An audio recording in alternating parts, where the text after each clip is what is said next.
Okay, thank you. Welcome back. Once again, we are now finished our delegations, and we're going to the items that were separated. So the first item that we have to deal with is 13.2.1, which is the year-end operating results from the Budget Committee of the Whole minutes, and that was pulled by Regional Local Councillor DePaulo. So over to you, Councillor DePaulo. Thank you, Mr. Mayor. I just wanted to pull this item to highlight the great job that our finance staff under the leadership of Gigi Lee, our new Director of Financial Services and Treasurer, has undergone throughout this budget process. I think we have lots to be proud of in our 2022 budget, and that update showed us that our reserves are extremely healthy. That we've gone from about 280 to 440 million. That this community of Richmond Hills has saved $160 million more into our reserve funds. That's extremely significant. Obviously, the back-to-back 0% tax increases have been implemented without any detrimental effect to our services, and we have no debt, which positions us in an excellent position of financial health by comparison to virtually all other municipalities.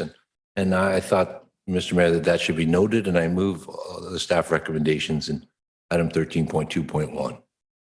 Okay, thank you very much. Do I need a seconder for that? Councillor Chan. Is there anybody else would like to speak to this?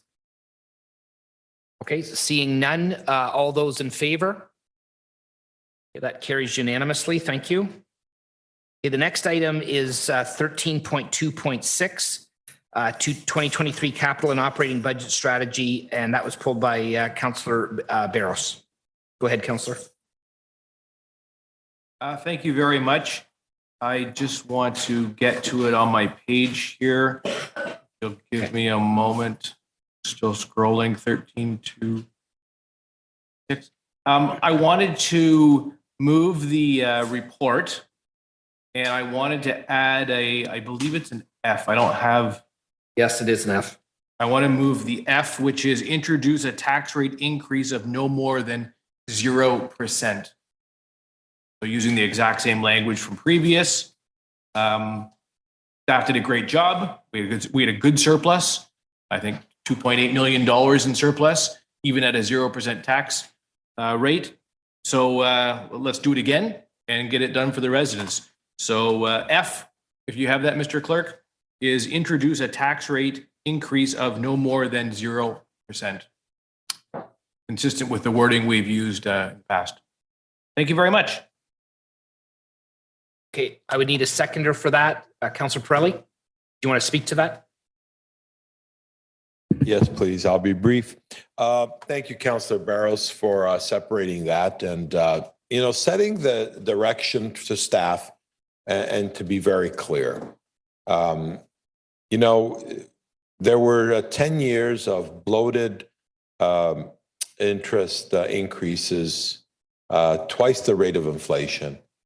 And I think it's important that we recognize that, and this council did. And the last two tax increases were 0%, and I believe we can do it again. And I'm happy to second the motion. I have all the confidence in staff to bring back a 0% tax increase without affecting services in any negative way. Thank you. Regional Local Councillor DePaulo. Thank you, Mr. Mayor. As budget chair for this term, I think we did a great job in introducing that tax freeze over the last 2 years.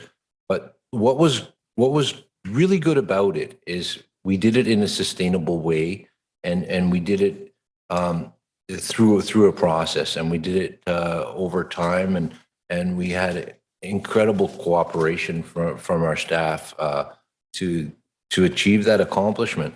Now, I can't support the motion on the floor for a couple of reasons. One of them being it's Well, our staff has already indicated that the pressures are enormous.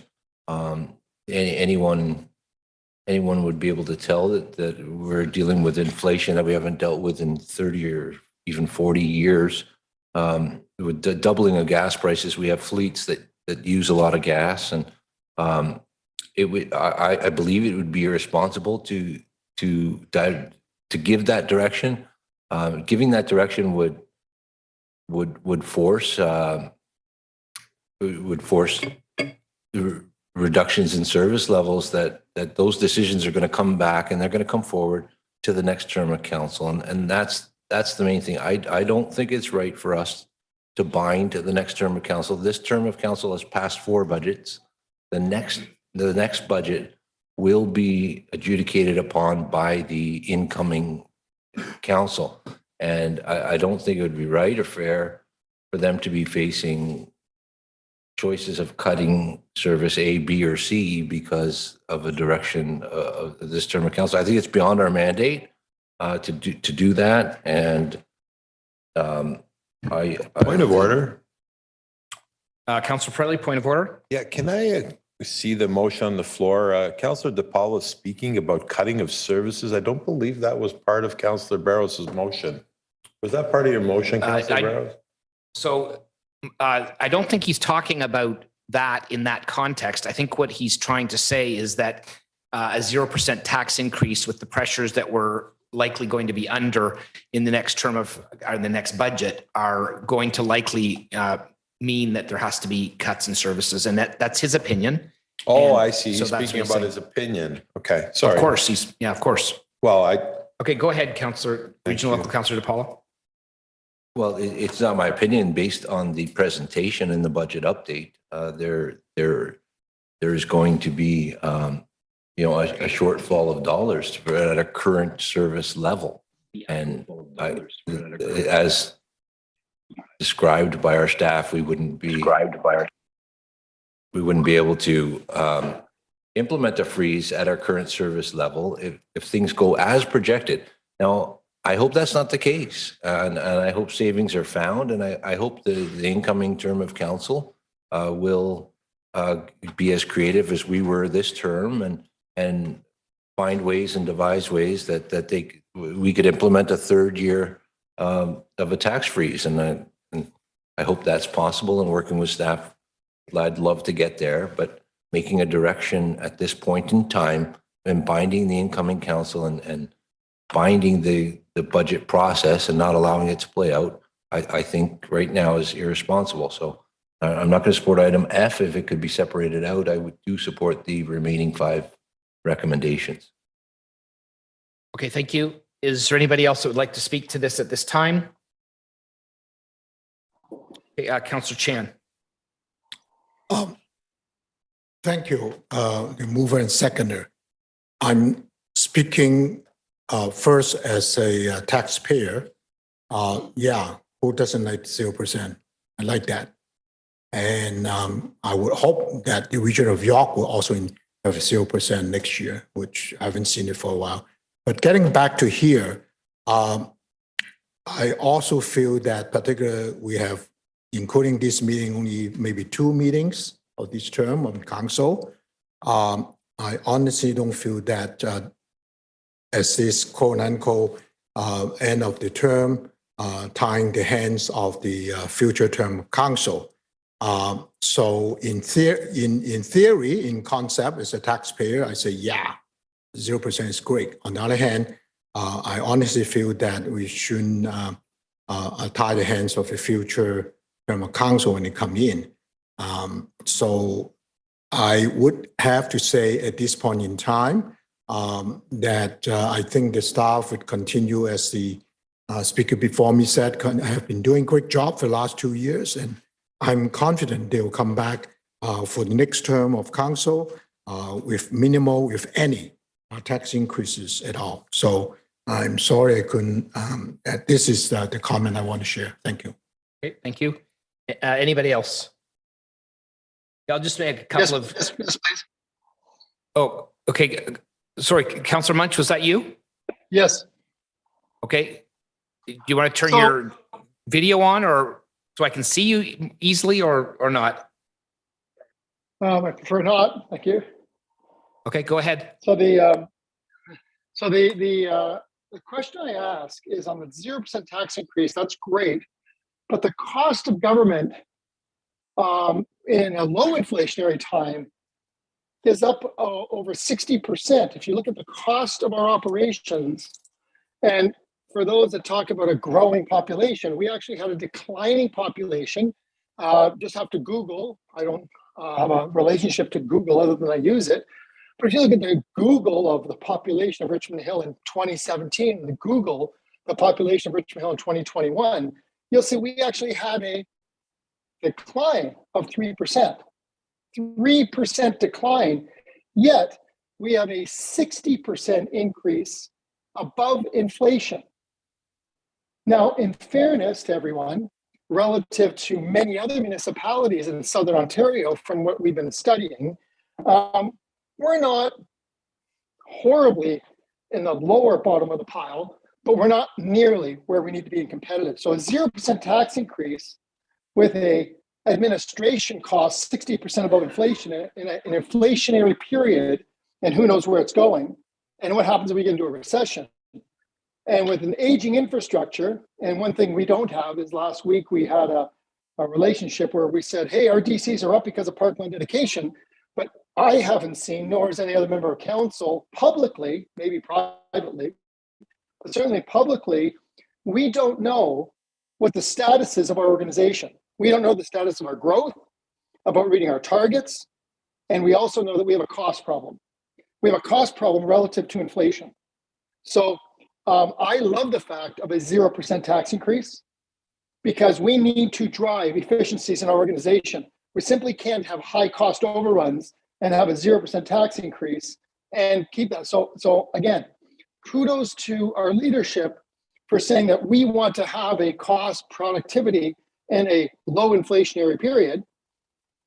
But what we have to go now is we have to gain those efficiencies. We really have to get staff and others. We've done a good job at council to set the directive, and we have had some cost savings with some administration, whatever, but we need productivity benefits. And the market in Canada and Ontario, we have the worst OECD productivity targets in the industrialized world. And government cannot be a cost center. If we're a cost center, then we're in trouble. High taxation, productivity, high taxation, and low performance levels, and not meeting our targets are not the answer we need to go. So I love the motion 0%, but we also would all be watching very, very carefully is the cost side as to what we're doing. So those, when we need to make sure that we're doing that. So I love the motion at 0%, but I also want to make sure we're all clear that we have a cost, we're 60% above inflation in terms of organizational cost. When you tell the public that you're 60% above inflation cost year over year for many years, it's a problem for many, including me.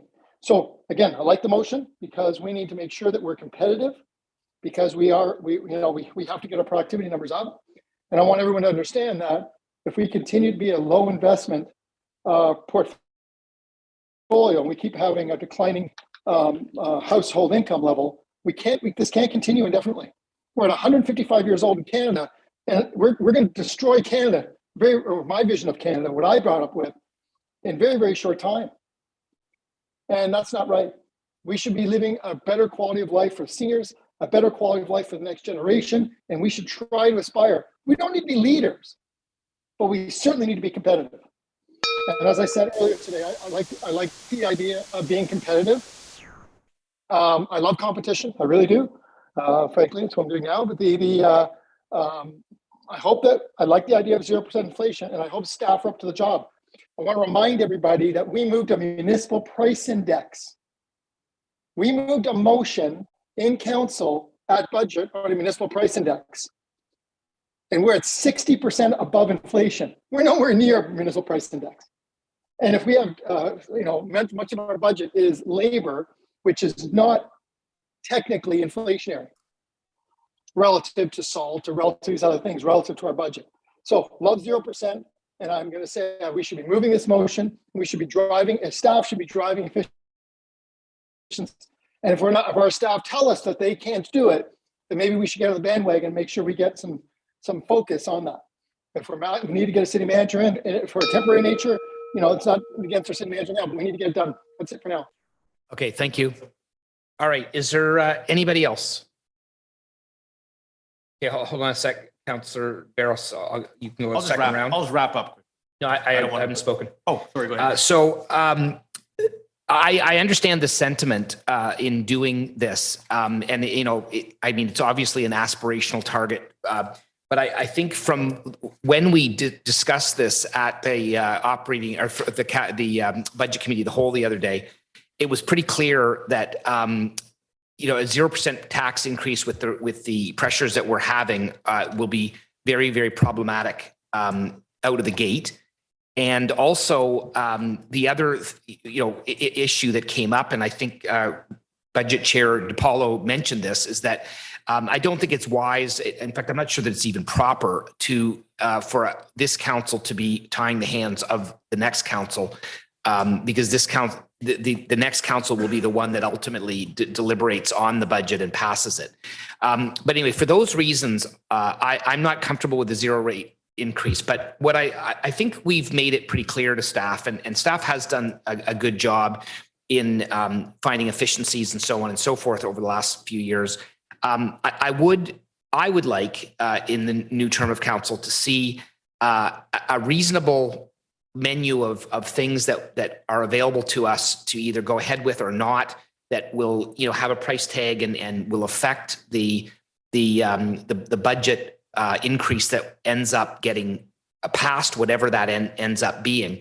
But I think if we give staff the general direction that they need to do as good as they can.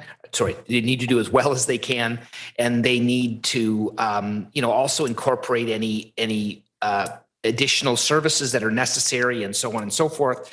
And then it'll be up to council to decide which ones of those things that they're okay with, which ones of those things that they're not. But I think dictating at this point in time a specific number, whatever the number may be, 0, 1, 2, 3, 4, whatever, it doesn't matter. I think we'll tie the hands of our staff right now, and I don't think that's serving the next term of council well. So those would be my comments. Councillor Barros, you had indicated that you want to, Councillor Pirelli on a second round. Go ahead. Thank you. I just want to remind my colleagues that when we started this term of council, the previous council tied our hands, and I believe the number at the time was 8%. And we brought 8% down to 0.7%.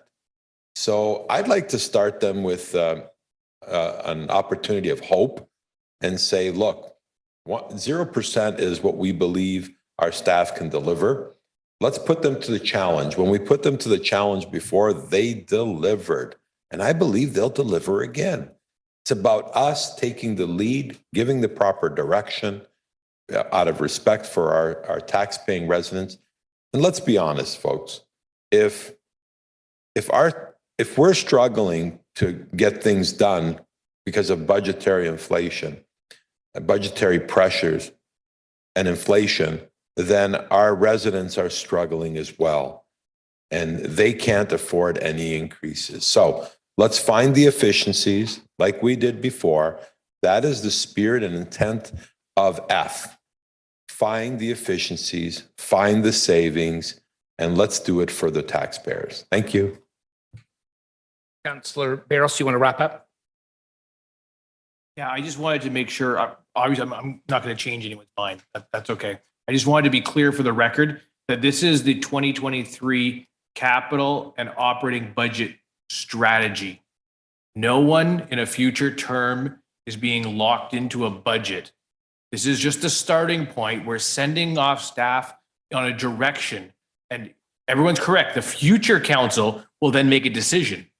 If they're a tax and spend council and they go to staff at the first council meeting and go, hey, you got another 10%, raise taxes, we don't care. That's up to them. But I'm not going to leave this house that's in good order without a clear direction of where we want it to be. So just wanted to make sure I clarify that for members of the public that may or may not be, in as tune as as we are right here, capital and operating budget strategy. I know it won't change anyone's vote, but just want to make sure I said it. Thank you. Okay, sorry, Councillor DePaula, did you want to speak? Yeah. Thank you, Mr. Mayor. Yes, this item pertains to a budget strategy, and it suggests various means to keep the tax rate as low as possible to support council priorities. And there's a lot of, maximizing all funding from external sources, development. We have given direction to keep the tax rate as low as possible. That's the direction, that's the strategy.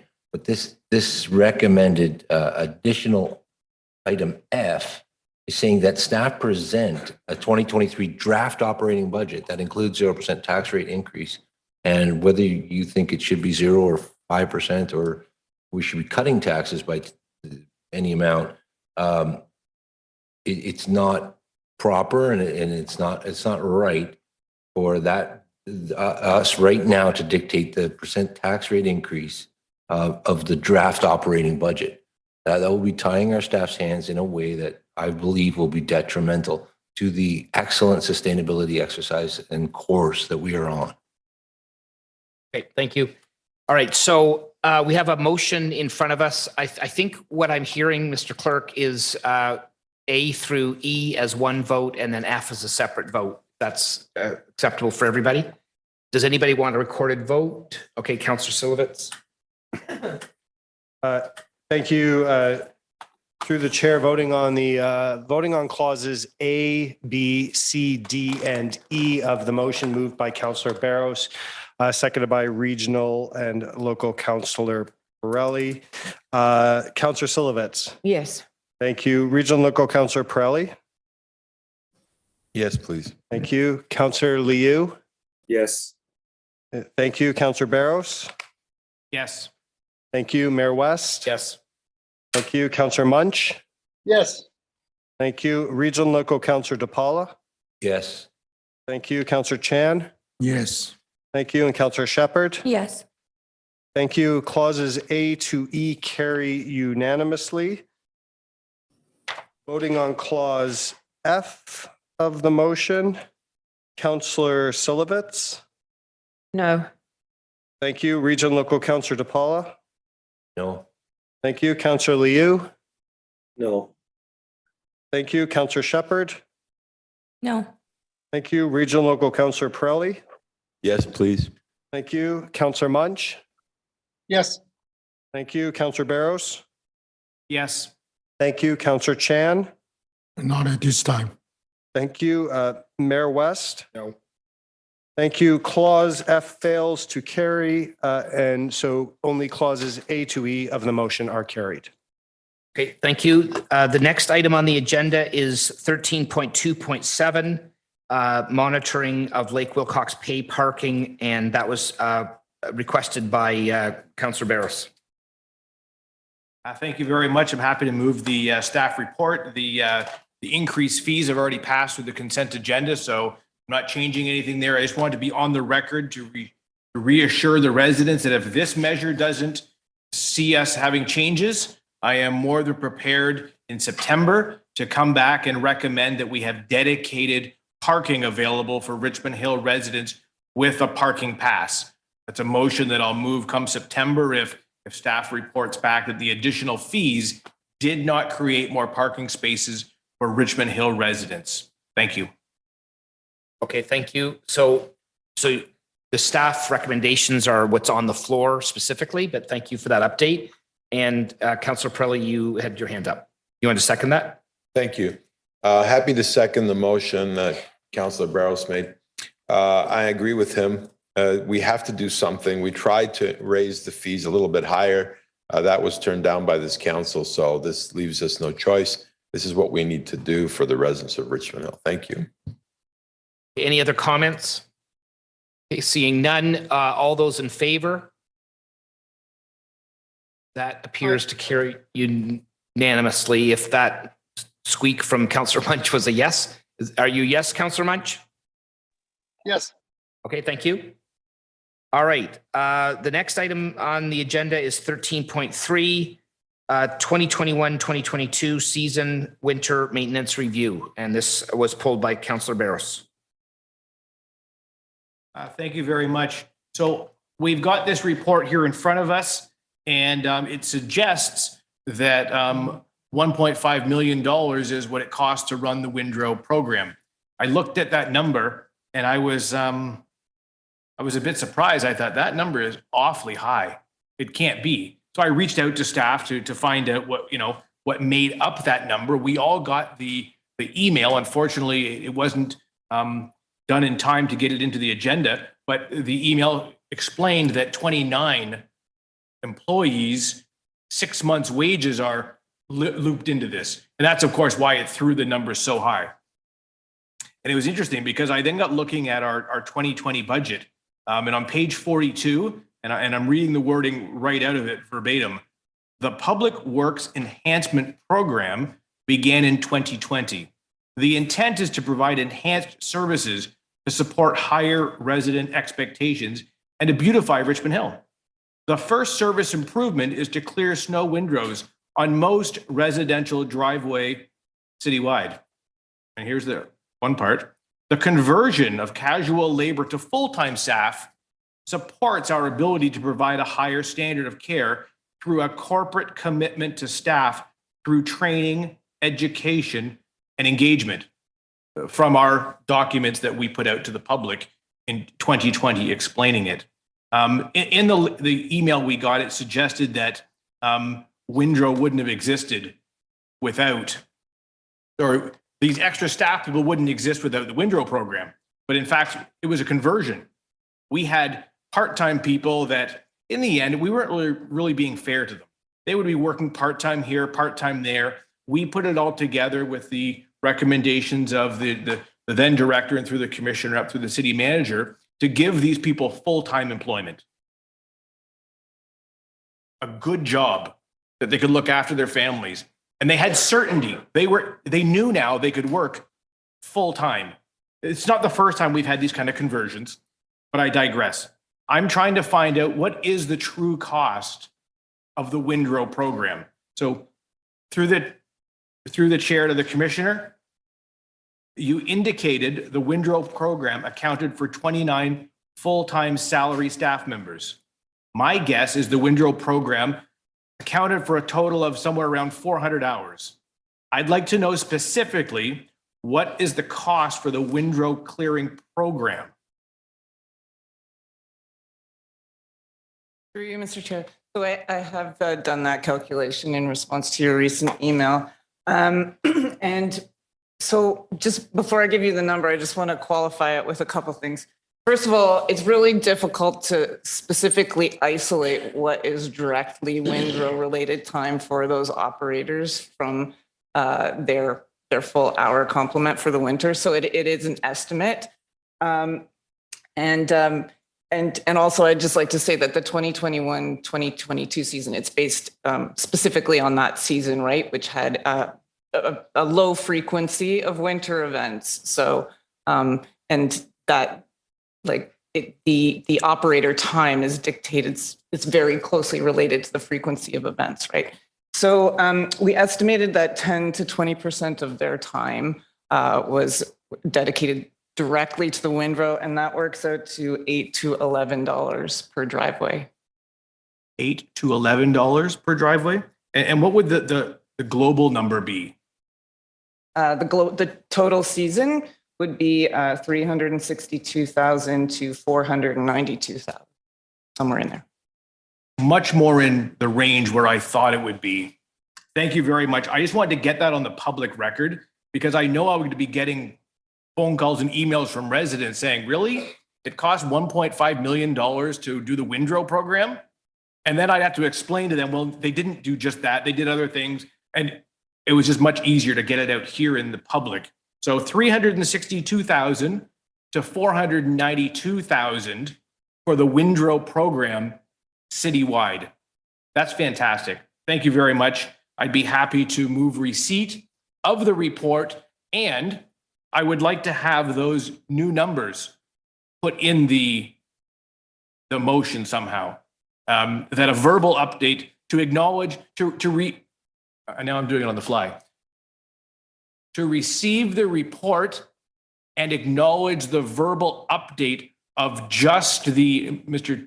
Clerk, you can master this as you're good at, and receive the verbal report of 362 to 492,000 for just the windrow operation. Did we want, it's not an exact number, so I'd like to update the chart because other people are going to be confused and go to the chart. But I think if we have it in the body, that'll suffice for now.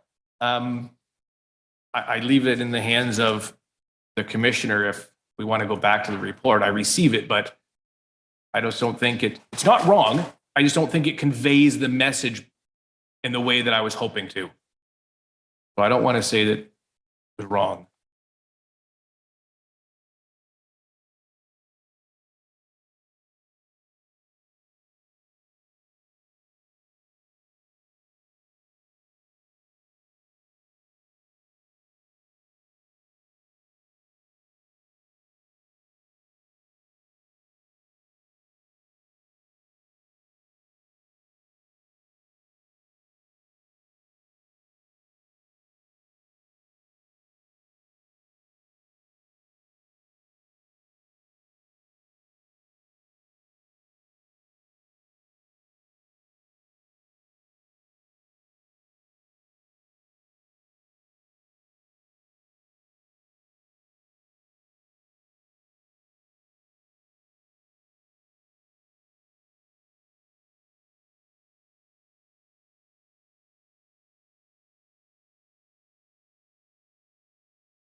I apologize, Mr. Mayor, but I'm wondering, would it be more beneficial to refer this back to staff?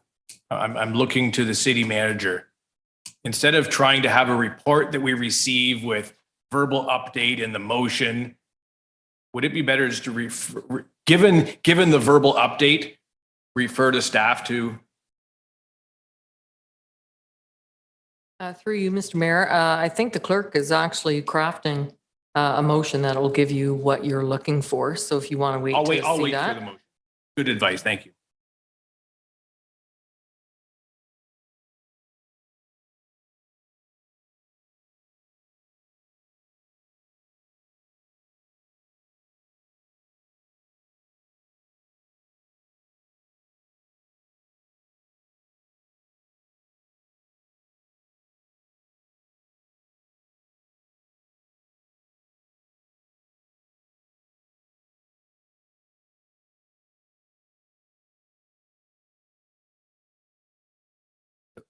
Mr. Mayor, I'm going to share what I believe on the screen achieves what Councillor Barros is trying to put forward. I've also, with the chair's indulgence, will ask the acting commissioner to make sure that I've captured this accurately as well.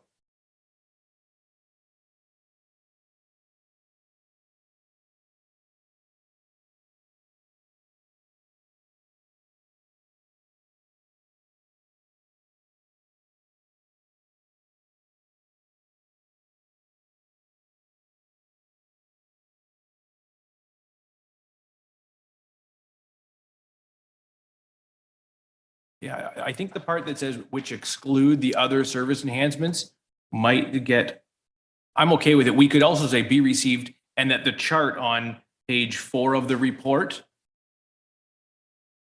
be amended because there's a number there that says 1,532,000. If someone goes and gets the report by itself but doesn't actually have the minutes of the meeting, they're still going to go, no, that's what the report says. He's lying. And then you got to go find the minutes and you got to go, yep, the minutes were approved. That's the number. That was the update. So, Mr. Clerk, I appreciate what you're suggesting, Councillor. The challenge with that is, so Council's already adopted the agenda, which includes the report. And it is not procedurally correct for us now to go back and actually change out a report on an agenda that has been adopted. So the alternative would be to just, so not to confuse people, we could drop that, which excludes the other services. Perhaps a B indicating, you could direct,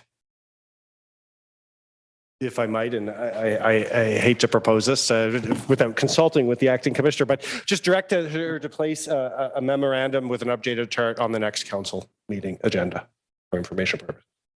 That would be simple. I think that would then fix up anything as we go forward in the future.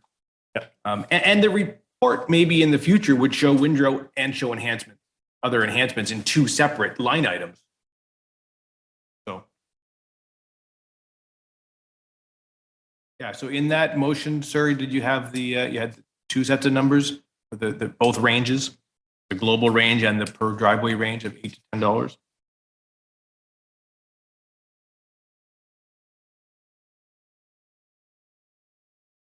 I'm hoping too that between now and the next, the commissioner will have the opportunity to do the more finer math, and we'll come back with maybe just one number for that updated chart. And we won't have to have a range, and the number will be much smaller. Who knows? A guy can. Okay, Councillor Pirelli, you want to second that? Yeah, just waiting for it to come up on the screen just to make sure. But yes, I will be seconding the motion.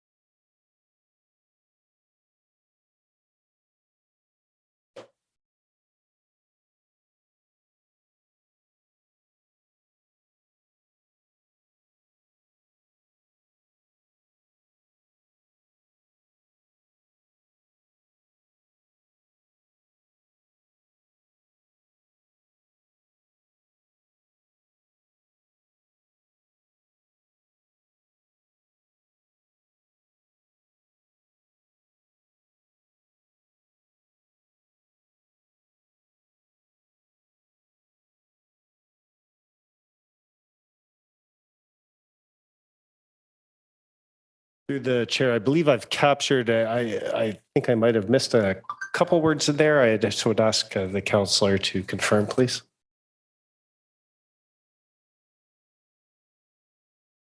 No, you need to add on B, which is after 492,000, which is $8 to $11 per driveway per season. That's what I meant when I said both numbers. I apologize. Sorry. I meant the global number and then also the per driveway number. Yeah.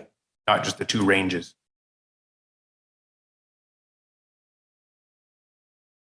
Right. 2021. Yeah. Which is what the report spoke to. Other than that, I'm good from what I've seen. So unless you change something between the time the screen was up and the screen goes down, I'm good. Well, he's going to add the information you requested.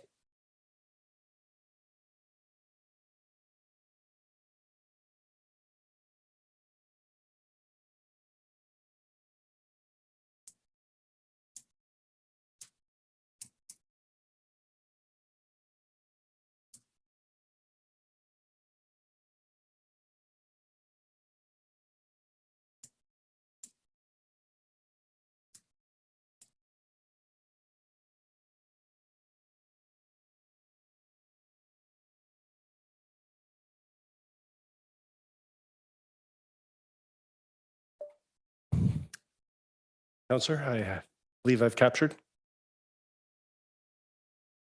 You have got it. Thank you.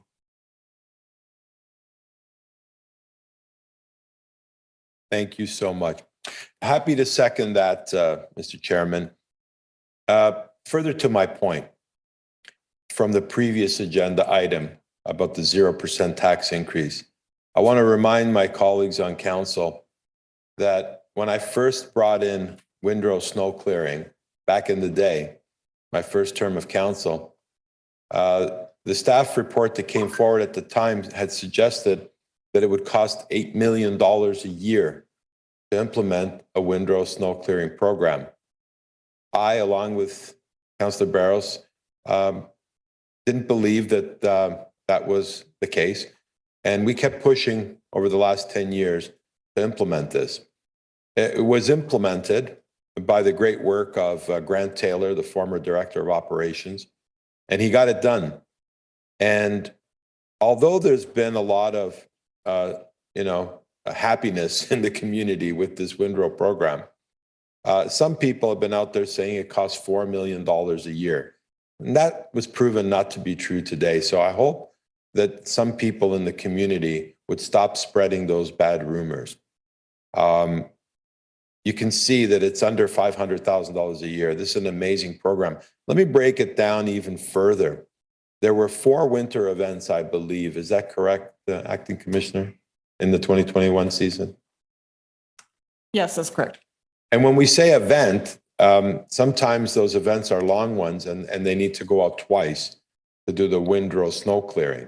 But at a maximum, the cost to clear that large pile of snow and ice at the end of your driveway costs $2 per event.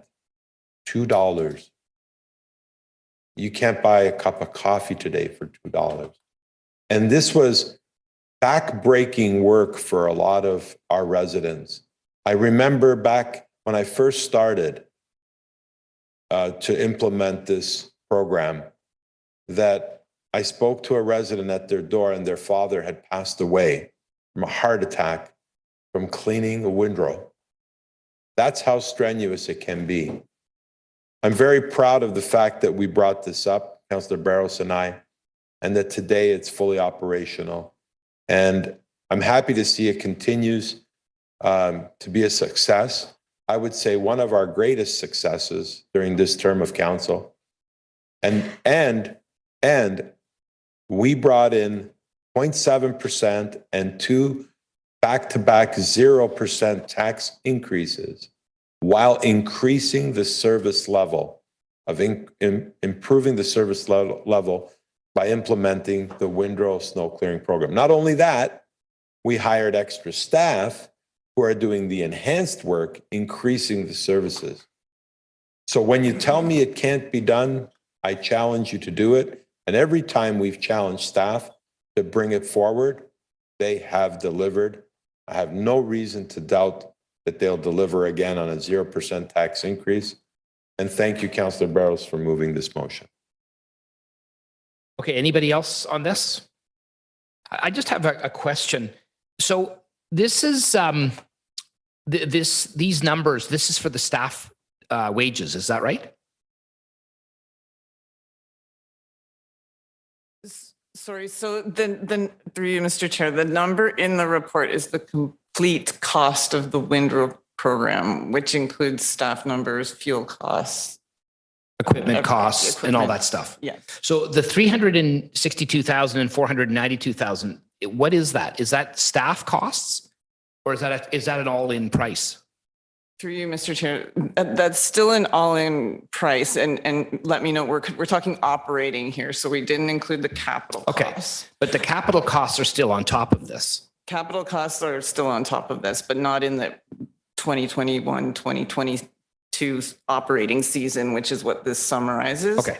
So the new numbers that we're talking about, they specifically try to isolate the amount of the time of those operators that were hired for the enhancement program, the time that they directly are plowing. Right. Okay. But the thing is, though, that we still need those operators to be on staff regardless. I mean, if we had no events, no snow events in a year, we would still need those operators to be on standby for the whole winter, like just in case. Through you, Mr. Chair, that's true. That's why our original number is the way it is, because in our view, those people needed to be here for the 6 months of the summer, or which they weren't previously. They were previously employed as seasonal summer. They needed to be here. We can't just call people in when it snows. Of course. That's why we included the whole cost. Okay, and the capital costs on the equipment, the capital costs on the repairs to the equipment, well, actually, is that capital costs or is that operating? Through you, Mr. Chair, the repairs to the equipment are operating and are included. But the cost of the equipment itself is still, and that's a fixed cost every year, no matter what no matter how many snow events we have. Through you, Mr. Chair, it's a fixed cost that was paid Right. in previous years. Right. Okay. All right. All right. Fair enough. That's good. Thank you very much. So seeing no other comments, all those in favor of Hold the on, motion? sorry, if I may, please, sorry. Thank you. Question? Go ahead. Okay, I want to come back to that. I want to discuss accounting models. We just talked about a fixed cost and how it's allocated. So I want to understand how we are in accounting doing this so I can have clear, because there's different ways of doing accounting.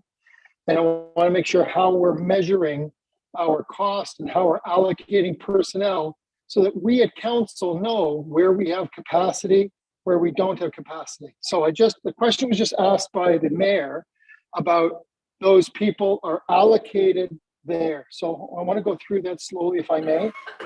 So if we have zero snow, what do those workers on the window program do? If there's zero snow in January and February, what would they be doing? Your time's up, Councillor. My time is up? How's my time yet? Your time is not up, Councillor. Go ahead. Councillor Tracy Steele, go ahead. Turn your mic on. Through you, Mr. Mayor. If there's no snow, they would be doing general road and park repairs and maintenance. They do removal of boulevard signs sometimes on our roving patrols. They have been doing spongy moth egg removal, and I would refer to the Director of Operations, who's also on the line, if you wanted to add anything to that. Good evening, and through the chair. Further to that, we use them for salting exercises on our larger 6-ton trucks, so our roadway vehicles. They'd be out salting as backup also. And we're using this as an opportunity for succession planning with our younger operators. Okay, so if we have 100% snow and they're fully allocated to our 100% capacity for the entire season, what would happen to our succession planning? Do we have zero budget for that succession planning? Do we have zero budget for those alternatives? What do we do? Would we pay overtime for support of those other snows? Would we bring on extra staff? Would we hire contractors? Would we do nothing? Would we, by doing nothing, meaning the decreasing of the expectation of serviceability on a regular standard model on a mean? So what would happen there? My question is, what would happen in 100% capacity? What is our plan as an organization?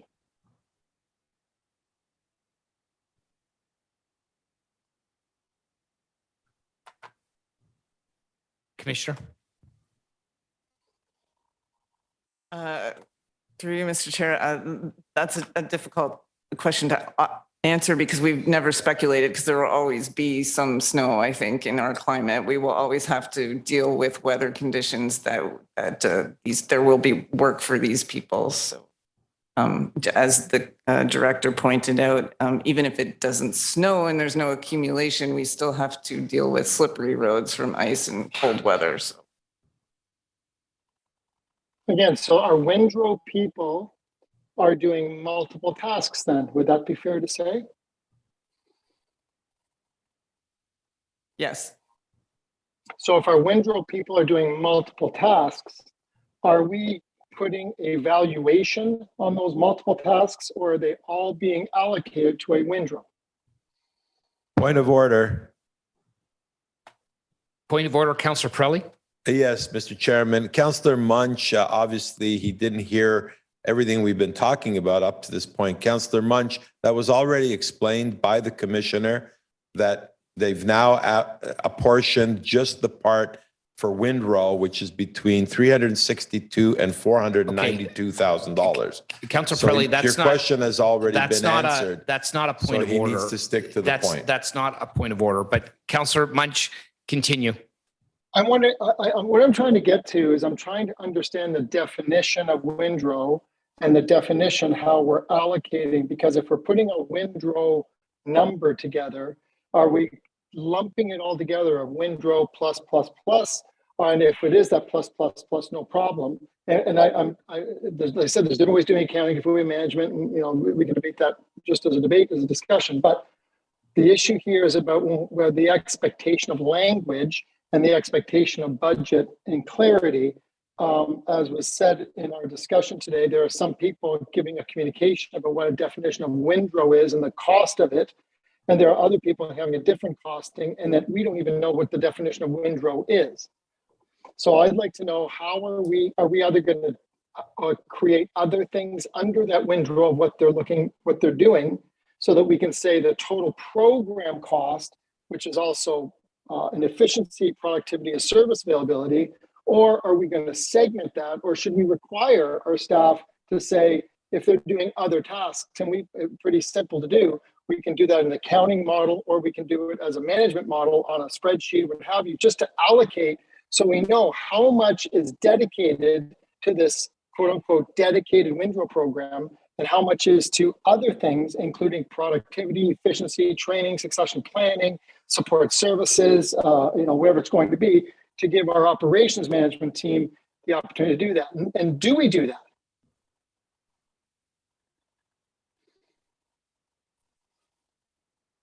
Yes, that's exactly the difference between the two numbers. Okay, so are we going to be getting a report of council what the differentiation is on those numbers, so that when the public gets angry, and I understand why they're angry, because their expectations, some people's expectations are of a certain variety, and sometimes the weather patterns don't allow us to meet those expectations, even at a perfect time, especially if we get a busy season, we get ice build up, miscellaneous services, we have water, rain, all those things make the operations management team and the directors tear their hair. So as long as we're clear that I'm going to ask those questions at budget time, just like we're going to ask earlier today, how we allocate bylaw. I want to make sure that we're clear on that. So we're putting our budgets together so we can gain our productivity, so we don't have higher tax increases or affecting our infrastructure or serviceability. All of that has got to start being done, especially now in an inflationary period that we haven't seen in certainly 10 to 15 years. Okay, thank you very much, Councillor Munch. So we've got a motion before us. All those in favor? Opposed? That carries. Thank you. Okay, the next item on the agenda is 13.7. It was pulled by Regional Local Councillor DePaulo, Greening the Hill Environment Strategy Update. Thank you. Thank you, Mr. Mayor. 10 and a half hours ago, I thought I would separate this item just to highlight a couple points. I think it's just a fantastic initiative that the city of Richmond Hill should be so proud of. So this is our final environment strategy update on our Greening the Hill strategy. And it's our community, our future. It's about greening our consumption, greening our natural spaces, and greening our growth. So we've introduced an energy and emissions plan. We have now an environmental scorecard that we've introduced in 2021 that keeps track, that gives us quantitative values on how we're doing, and we're monitoring our progress. Our progress is proceeding extremely well. Just our own assets, our footprint in terms of GHG emissions is down 22% on assets that the city owns and operates, and this Greening the Hill strategy goes so far beyond just addressing climate change and preparedness for that. It's all encompassing. It's our water resource management, our water conservation, dealing with our natural heritage and urban forest and invasive species, wildlife, local food and pollinators, how we deal with waste and energy. And it's such an important initiative that is going extremely well. And I just wanted to extend thanks to Darlene Jocelyn, Calvin Kwan, and Director Lee in his last meeting here for their leadership role, but all of those that have been involved in our Greening the Hill initiative.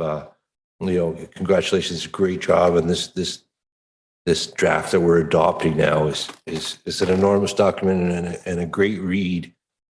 if anyone wants to understand all the initiatives that the city is undergoing to protect our environment. Thank you. Okay, thank you, Regional Local Councillor. I think it's great that Director Lee is last day and he's still here, but he did get a thank you toward the very end. So we want you to, end off on a nice note. So can somebody second that and maybe say thank you to Director Lee too? But Councillor Chan. Thank you very much. I'm very happy to second this. Certainly that Richmond Hill, we put our environment first, not this year, but as indicated report even several years ago. And every 5 years, we give a scorecard. So the credit of all the staff engaged in the community support is a wonderful event. And in fact, moving forward is also from my high school days, 3 hour, now 4 hour, 5 hour, and a really circular economy. It also have economic benefits out from saving energy, going more green, and just to end by saying that thank you, Director Lee, thank you for all the staff, and certainly I understand the other, maybe that's a 6 hour after we use, repair, we furnish, we manufacture, we purpose, recycle. And I would say to Director Lee, happy retirement, the 7th hour. Thank you. Happy to second. Okay, thank you very much. Okay, so we have, is there any other comments on this? Okay, seeing none, all those in favor and opposed, that carries. Thank you. Okay. Move for adjournment. The last item on the agenda today that we need to deal with before the bylaws is 13.19. Memorandum from Kelvin Kwan, Commissioner of Planning and Infrastructure, about OPA 18.4. Councillor Silovitz had asked to pull that. So over to you, Councillor Silovitz. Oh, thank you, Mr. Chair. First of all, thanks to Mr. Kwan for the very explanatory note he sent us. And as a result of that, I would like to put a motion on the floor. Stephen, Clerk Hack has it, and it's slightly different than what is in the recommendations. And we'll put it on the screen. And if I can bring your attention to point C when it comes on, that the proposed OPA 18.4 attached to staff report SRPI 22076 as Appendix 1 be amended by deleting provision 2.2.4.6 pertaining to multi-touched housing. Thank you. So after much discussion with my colleagues and staff members and residents, I really felt that this particular part of OPA 18.4, I think the best words I can use is premature. We need to look at it much more deeply before we decide where these stations are going to go, where these multi-attached stations are going to go, and how we can actually regulate them. So in Commissioner Kwan's report, he does state that when we get to the comprehensive zoning bylaw discussions, that is where this will be discussed, because that is where it belongs. So I hope my colleagues agree with me. I believe that it makes 18.4 much more acceptable to many, including our residents. And we'll deal with this in another as we move forward with this. And it's not that I am against multi-attached housing. I just don't know enough about it. And I believe that it can be fraught with problems. And the biggest problems is that they become boarding houses. And even if we put them in one specific area, as is denoted on the map, how are those people going to feel about where they're supposed to be going? So this requires extensive public consultation and explanation to our residents. So I'm confident that by deleting it and making sure it's discussed in the comprehensive zoning bylaw discussions when they come forward, we will be able to deal with it appropriately. I believe that number G, staff continue to work with landowners, stakeholders, and the public through batch 2 OPA and TMP processes in order to comprehensively plan for the village area and to report back to council through those processes in terms of the future of the cottage laneway. So it is in there. The discussions continue, and I'll certainly make myself available for the HERACs if they still want to continue discussions with me. But right now, there is no plan on this particular piece of land. And until there is, it's very difficult for staff to actually address it. So we hear the HERACs, we support them, and we will do everything we can to make sure that the cottage lane is ultimately planned. Well, whatever they want to plan on it is the thing, but that it's planned in a way that is appropriate for neighborhoods and for the city of Richmond Hill. And the last thing, I was going to bring back the monstrosity house on 26 Lund, but it's too late. I'll rather discuss that when we get to the comprehensive zoning bylaw, because that's where it belongs as well. It belongs in zoning. So I ask Ms. Connolly to please keep those photographs. You could spread them around on the internet as well. I think people would be absolutely shocked. The most important thing that I wanted to bring forward about that house is that it's allowed. The house is allowed. It didn't go through the COA. It didn't come to council. It met all the requirements. And if you drive on Lund, which is just off Kersey, take a look at 26 Lund. It is something to see. It's become quite the attraction. So I just wanted the residents to understand that is what is coming. Very little we can do about it. The only thing we can do about it is to make sure our comprehensive zoning bylaw perhaps better addresses what the minimum setbacks are, what the heights are, and the footprint of the buildings and all of that. But that's a discussion that's going to come, and it's going to be very difficult. And that's it. I'll move this, and with thanks again, as always, to staff. You've done a superb job. Thank you very much, Councillor. Okay, so we've got seconder, Councillor DiPaolo. Thank you, Mr. Mayor. And I want to thank Commissioner Kwan for weighing in on the proposed official plan amendment 18.4 in his memorandum and catching these couple of additional items.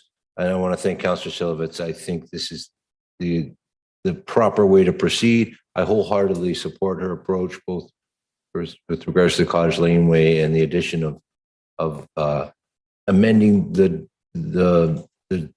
bylaw. I guess this is why we do the bylaws one council meeting after we make a decision. Just in this case where a small change is required before we pass the bylaw, that we take out all references to multi-attached housing. As a result of our consultation process, it just became clear that we're perhaps not ready for this.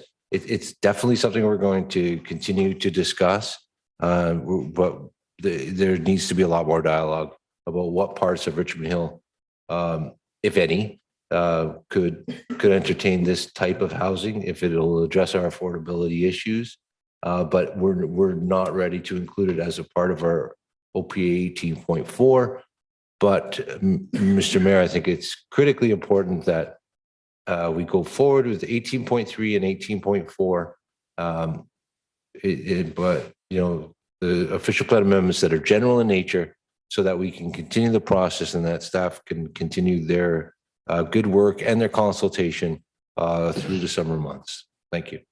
Okay, thank you. So we have a motion in, I'm sorry, Councillor Chan, my mistake. Go ahead. No problem. Thank you very much, Mayor. Thank you for bringing forward that OPA 18.4 here. And this is really a lot of work by our planning staff and everybody involved. In particular, let me say thank you, Director Lee and his team in looking at this 18.4, 18.3 previously we adopted OPA.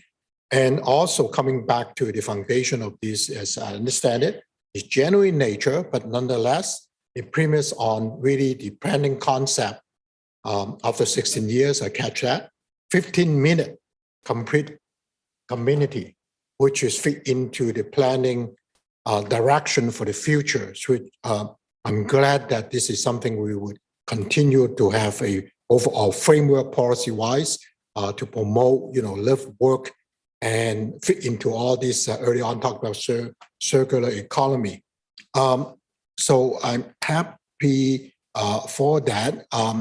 And I appreciate deleting that particular the concern we talked about last meeting, multi-tax housing. Help me understand that maybe through either chair to the mover or the planning staff, help me understand CDE. How is it different? Because I read it seems to be talking about the same thing. Maybe in order before I say yeah to vote on this, help me understand maybe from Commissioner Kwong, the difference between CDE. Is it probably the same thing? Through Mr. Chair. Okay, Mr. Clerk, I think you were indicating you wanted to answer that. I would, and because Commissioner Kwan and I did discuss this, and so I'm happy to weigh in here. It's more procedural that these matters are split out into C, D, and E, right? So with the proposed change, removing the provision during multi-attached housing in C, that impacts other documents. So it needs to all be sorted out here before we can go on to actually, like, for instance, pass the bylaw or whatnot. So it's more procedural just to make sure that the record is clean, setting out everything. Thank you. Yeah, because when I read it, it all seems to be pointing or driving from one thing, which is about the deletion of about the multi-tax housing. Okay. Another question, clarification for Mr. Chair, maybe Commissioner Kwong. Now that the region of York has adopted, after a long meeting like ours, regional official plan, does that mean if we are adopting OPA 18.4 now, is in compliance with now adopted York Region official plan? If yes, do we still need to have this go up there for approval? Through you, Mr. Chair. Mr. Kwan. Through you, Mr. Mayor. First of all, the regional official plan does require the approval of the minister still. Secondly, the documents that we are asking council to adopt at this point in staff's view are consistent with the regional OP. However, if there are further amendments imposed by the minister, staff will make the appropriate report back to council and make the appropriate adjustments, and or the region will impose those modifications through their own approval authority. But in any event, we will ensure that all documents are aligned before final approval in the end. Thank you. And the last point that through Mr. Chair, I just want to have confirmation, although it's implied, but I just want to be absolutely clear. I'm glad that clause G addresses the concern and issue raised by delegate here last time among, I believe, about maybe 6 property owners at that northwest corner of a Major Mackenzie West and Yonge Street. Refer here to Cottage Laneway, where the residents or property owners over there been consulted. It was something mentioned on Commissioner's memo on page 5, but I just want to get a confirmation. Have these property owners be consulted before this come to us? Through Mr. Chair. Through Mr. Mayor, I believe that That's the spirit and intent, and has identified the words that staff will continue to work with landowners and stakeholders Okay, through batch 2. I'm trying to interpret between the lines I'm hearing. So that means the meeting or consultation has not yet taken place, is it? I just want to confirm that. Through you, Mr. Chair. Through you, Mr. Mayor, there have been ongoing consultations previously. Oh, sorry, there have been previous consultations, but we will continue those discussions as we move forward prior to the adoption of the relevant OPAs, which of course would then be brought to a future council for their endorsement. Thank you. I appreciate that because I think that as I understand, I presume my colleagues understand when the delegates are here because it's about the huge ramification on their properties. If there's not something we continue to include them on, involve them in the discussion, any future thing in there. I don't think anyone wants to have a road extended into their the property, and for that reason, that's why I'm seeking confirmation. So I guess I take comfort that this is a continuous consultation with the future of Cottage Laneway, as it's called. So the owner, I hope they would be feeling more comfortable. Okay, so on that basis, thank you, Mr. Mayor, for me to seek those clarification confirmation. Bye-bye. Okay, thank you. So seeing no other comments or the request to speak, I mean, I'll just add, a lot has been said by my colleagues up to this point. I won't belabor this point. I do think that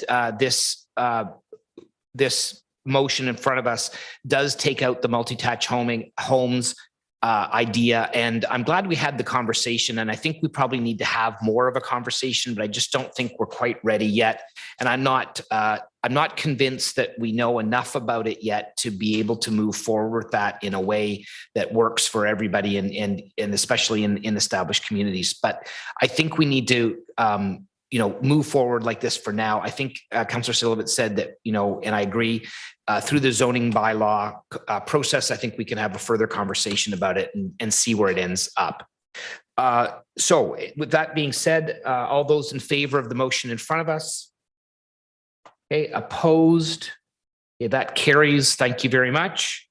All right, so council, we have one other item on the agenda is a possibility of going into closed session to consider a matter that's on the agenda. I don't know if there's any questions about that. It seems to me to be a fairly a procedural type of a matter. And if there is no need to go into closed session, we could we can not go into closed session and move the recommendation, which I believe is outlined as A on the staff or on the agenda. Is that correct, Mr. Clerk? Actually, first of all, does anybody want to go into closed session? Okay. Councillor Munch, do you want to go into closed session? I'm okay with it, yeah. Okay, thank you. You're okay with not going into closed session? I'm okay with either way. Whatever the majority decides, I'm good either way. All so right. what's okay, not going on? I'm okay with not. Yeah. Oh, no, I don't want to go in closed session. How's that? Okay, all right, thank you. So what I need then, Mr. Clerk, we need somebody to move the recommendation for open session from that item. Apologize, Mr. Mayor. I'm certainly happy, and I would recommend that I read that into the record. But we skipped over the bylaws first. Oh, do you want to do the bylaw? I thought we'd do that at the the end. bylaws come before closed session. That's what I'm just suggesting. Okay. I would just actually appreciate No problem. Just No, so that's we can fine. follow the agenda. I thought I was doing the right thing, but okay, let's, so what we need to do then is we need somebody to move bylaw 16.1 through 16.12. Now, one of the bylaws will change slightly, right, Mr. Clerk? Yeah, and so just for the public record, bylaw agenda item 1612, bylaw 82-22, a bylaw to adopt Amendment 18.4 to the Richmond Hill official plan. In adopting the bylaws, council is confirming the decision it literally just made. So this will be the amended version of that bylaw with the corrected OP attached to it. So that's just for the public record. Okay. All right. So can I get somebody to adopt all of those 16.1 to 16.12? Councillor Chan, Councillor Shepherd, all those in favor? Opposed? Okay, that carries. Thank you. All right. So back to the closed session item. Can I get somebody to adopt the open session resolution? Councillor Silovitz, Councillor Regional Local, Councillor DiPaolo. It's coming up on the screen. Yes, thank you. And through you, Mr. Mayor, just for the benefit of the public, and because this obviously it would have been otherwise first discussed in closed session, if I might just read it into the record. Absolutely. So clause A is that the confidential closed session staff report SRCFS 22024 be received. B, that bylaw 104-22, a bylaw to amend paragraph 1 of bylaw 51-22, being a bylaw to appoint one or more deputy treasurers and to repeal bylaw 73-15, which is attached as attachment A to the confidential closed session staff report, B, and is hereby repealed, and C, that the Director of Financial Services and Treasurer be authorized to place bylaws appointing or rescinding appointments of deputy treasurers on council agendas without a prior staff report. Okay, thank you. So we've got a mover and a seconder. All those in favor? Opposed? That carries. Thank you. Bylaw to confirm the proceedings of this council meeting. Councillor Regional Local, Councillor DiPaolo, Councillor Silovitz. All those in favor? Opposed? Carried. All right. I just I would be remiss if I did not thank the remaining members of council who've stayed with us from the start to the end. So thank you very much, council members. This is a very long meeting and it was not an easy one, but I do appreciate everybody sticking around till the end. So thank you so much. And with that, I would like I would like a motion to adjourn. Councillor Chan and Councillor Shepherd. Thank you very much. All those in favor? Opposed? Carried. Thanks very much, everybody. Thank you, everybody.